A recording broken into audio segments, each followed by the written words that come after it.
I take blank tumblers that look like this and turn them into tumblers that look like this using all of this and a whole lot more. I originally got into tumbler making when I got one. My kids saw it and wanted one, and I realized I couldn't afford to buy them for them, but I could figure out how to make them. Little did I know how much this hobby would take over my life. I have glitter strewn from one end of my house to the other, including on my cats. Picking out the right epoxy has become just as important as picking out the diamond in your engagement ring, and picking the right glitter has been known to keep me up at night. I love tumbler making. It gives me a creative outlet that keeps me from going crazy. I use stainless steel tumblers. According to Encyclopedia Britannica, and stainless steel is a metal alloy that is resistant to corrosion, which is a really good idea when you're going to be putting liquid in it. I do use other materials that didn't fit on the table. I do have a vinyl cutting machine. That's fun. Noisy, but fun. My tumbler making community as a whole is an extremely supportive community. If you step into one of our groups or go to a get-together, you're going to find people that are helpful, they're fun, creative. You're going to see requests for new ideas, you're going to see pictures, you're going to see rants, you're going to see raves, and more than likely you're going to find something that's going to make you laugh. I know I always saw something funny in the middle of all of it.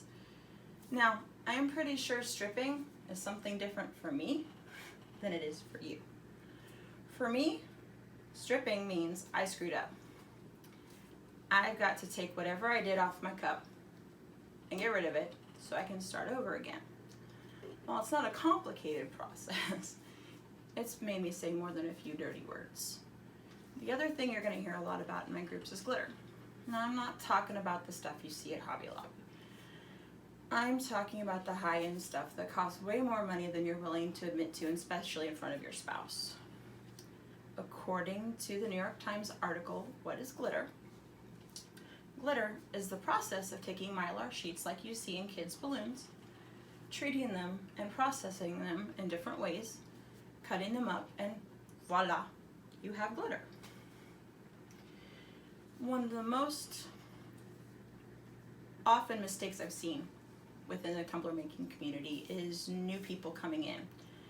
They've watched a few YouTube videos, they think they can pick up a few supplies, and they can jump right in. They haven't done the research, they haven't really looked into what they are doing, and some of the stuff we work with can be hazardous if it's not used correctly. Spray paint, you obviously need to ventilate and should be done outside or in a paint booth in your garage.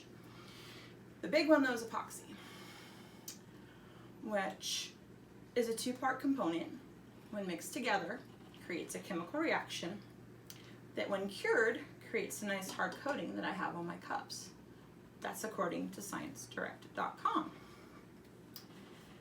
When using these materials, especially new people, they're not going to the right places all the time to get their information. They're asking in my groups instead of asking the manufacturers. They need to be using proper PPE, which is proper personal protection equipment, from a respirator to gloves to ventilation. Sometimes people even wear full Tyvek suits just to keep themselves healthy. An allergic reaction is not fun. I have it.